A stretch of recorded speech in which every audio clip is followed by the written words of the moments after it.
Welcome back into the Blacksburg Buzz. Today we're talking some more about Virginia Tech hockey.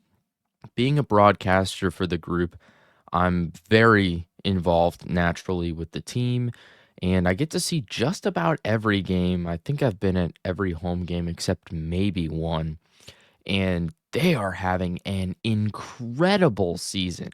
I mean, they just keep rolling. It's ridiculous how good Virginia Tech hockey has been. Two more wins this weekend against Wake Forest, a 7-3 victory on Military Appreciation Night, and then a 10-2 win in Winston-Salem. I mean, it doesn't get much better than that. A home and home combined 17-5 on the scoreboard. Virginia Tech hockey just cruises through just about every opponent, and it's kind of unreal to see how solid this team has been this year. They've only dropped a couple of games and to some of the best teams in the league. So, kind of tough there. You want to win those close, tough, hard fought games, but an overtime loss to Penn State, who is definitely one of the teams that's going to be up there in the league this year, and NC State, too, who's one of the big favorites, I would say, as the first game of the season. So, not too much you can really take away from that first game of the season. You a lot of new guys, a lot of freshmen, a lot of sophomores on this Hokies team as well that have really made a big impact. And first game of the season, you're not going to see that as much. So there's only so much you can take away from that NC State loss. And then Penn State, I mean, you're at the ACCHL showcase, so your third game in just a couple of days, you're probably pretty tired and worn down, and you've got your toughest opponent last. Now, obviously, Penn State dealing with the same thing, having probably their toughest opponent last and being a little bit worn out from the weekend, coming up with the win really right at the end of the game. The Hokies were leading with just a few minutes left in the third. Penn State's tied it up to get to overtime and then won it in overtime. So a tough finish there, but overall, Virginia Tech, incredible this season. Now, before we jump more into this team and the games this weekend, let's talk about our video sponsor, BetOnline. BetOnline is the world's most trusted betting platform and your number one source for online betting. From the earliest odds to in-game live betting, BetOnline provides you with all the action and the ability to watch the games as they happen. With the largest selection of odds from everything from football, NBA, and college basketball to the NHL, UFC, and MMA. Head to BetOnline today to get in on the action with America's most trusted site for online wagering. BetOnline, the game starts here. So the Hokies, let's jump back to the ACCHL showcase and talk a little bit more about that. They took 2 out of 3 games, defeated Delaware and Rowan, then lost to Penn State. So we already mentioned the Penn State game. Delaware and Rowan, both, I believe it was 5-1 victories. So that's kind of Tech's MO, really. Averaging a little over 6 goals per game, which is ridiculous. And, they put up their second 10-piece this past weekend against Wake Forest. That's like unheard of. 2 10-goal games in a season? I mean, I was shocked when we saw the first one, and there's a 9-goal game on the year as well. Just incredible scoring output from the Hokies, really running up the score against a lot of different opponents from really all over the country. And, I think a lot of that to contribute to is the depth, which we'll touch on in a moment. But some takeaways I had from this Wake Forest game, especially the Friday game in particular, it got really, really chippy towards into the second period. And then really after like the first 5 to 10 minutes of the third, it had kind of cooled off a little bit and then went right back into it. So I think one of the big takeaways is limiting the penalties. You gotta stay out of your own head in a lot of those situations.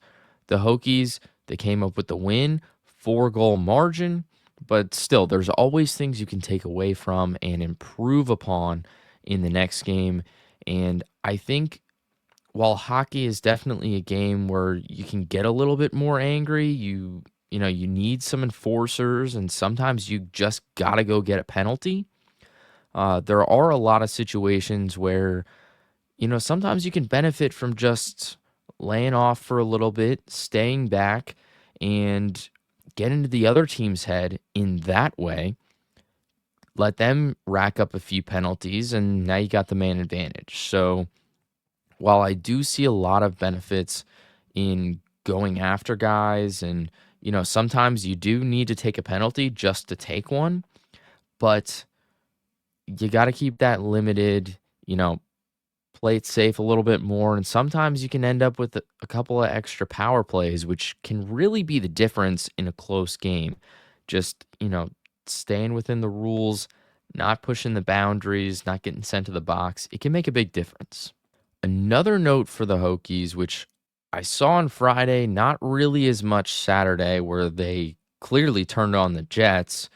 Um, just keeping the pressure on, keep your foot on the gas. Friday looked a little bit tired, didn't seem to be skating with quite as much energy, and it kind of seemed like they were playing Wake Forest game a little bit more than their own. So, for some extra context, Wake Forest only had 13 players on Friday night, which is very thin. I think it was two lines worth of forwards and then an extra man, two lines of defensemen, and two goalies. So, not a lot going there for him. Not a lot of guys to use as options. You're just constantly on, off, on, off. Don't really get a lot of time to breathe, rest up. And you could tell that Wake Forest was getting kind of frustrated and kind of tired later into the game, although they did hold their own really well in the first. I mean, a scoreless first period at a Virginia Tech hockey game is a very rare occurrence this year. And of all teams, it comes against a team with only 16 guys that came over on the bus, and two of them were goalies. So really, you're looking at playing 12. That's that's pretty crazy. Um, but the Hokies, they didn't keep the pressure on as much as I would like for parts of the game. They did have a few quick spurts where they really turned it up a notch and they just drained a few into the back of the net. But there was a lot of times where I felt like there was a little bit more they could give. And, you know, 7-3 looks like a real blowout, but the game was pretty close for a lot of it.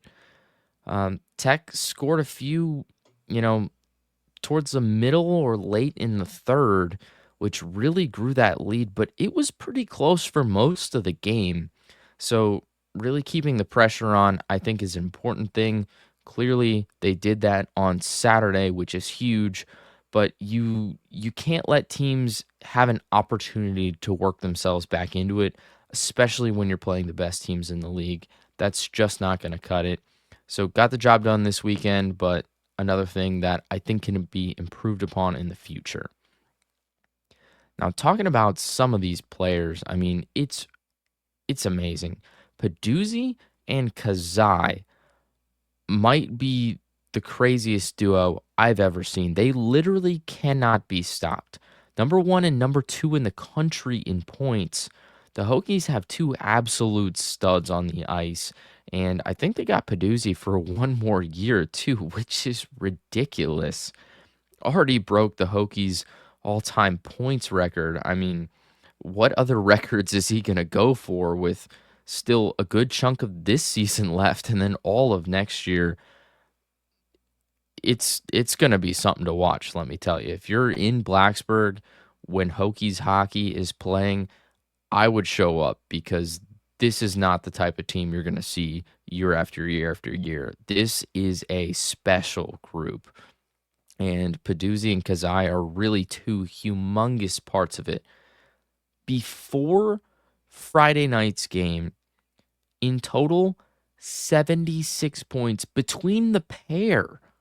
And they scored a few more and had a couple of assists over the weekend, too. So we're talking about 80 points for this duo so far.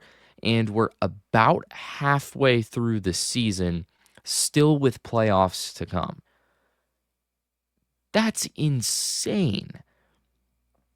We did some over-unders with the hockey team earlier in the year, and the lead broadcaster and student ops director, Chris Pierce, him and I were talking, and I believe the number we set was 25 points combined for the month of October.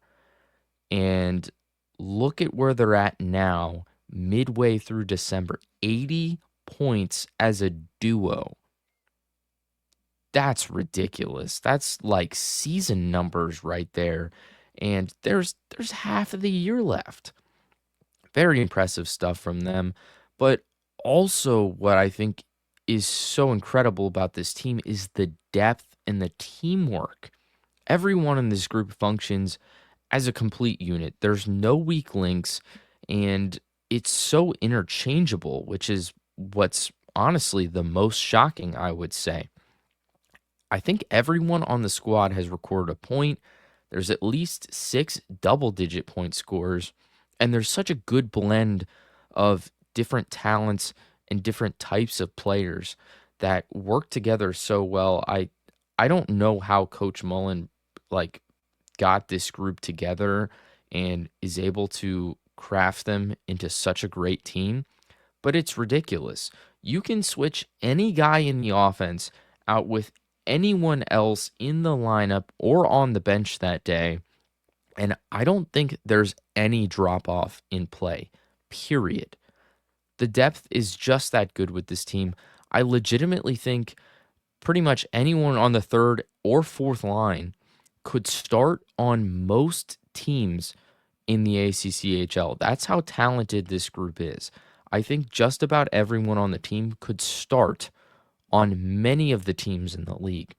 The depth is it's just key for this team. You have your first line, which is impressive as it is, but even when you move down to your fourth line, they just pack so much of a punch on the ice. It's tough to recover from with other teams. I mean, the Hokies have legitimate true freshmen with double digit points, racking up goals this season. And you just look at those guys and you say, what are they going to look like as seniors?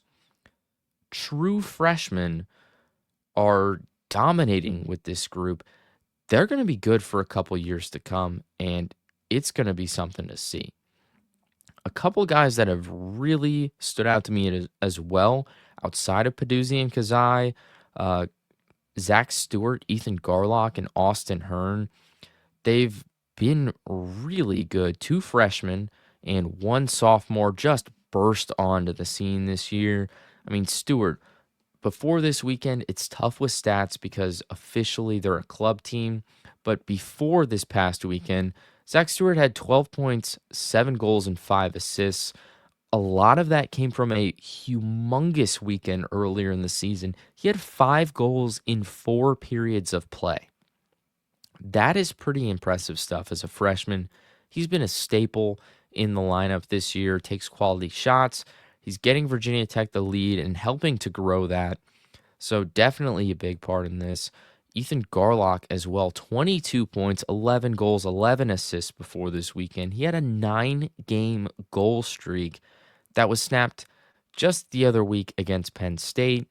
He has erupted in a few games into the season. He had just 3 points last season. And I mean, talk about an impressive jump. 3 up over 22 by the midway point. I mean, that's just a huge jump in production from Garlock.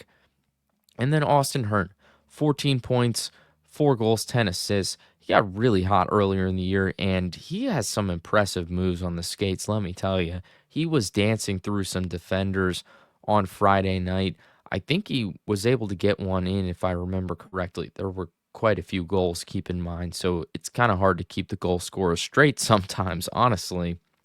but just dancing between guys. He almost got one where he threaded through someone's legs, got around him, and took the shot, but I think it might have gone off the crossbar. Just really solid moves. Another freshman that's gonna be nasty.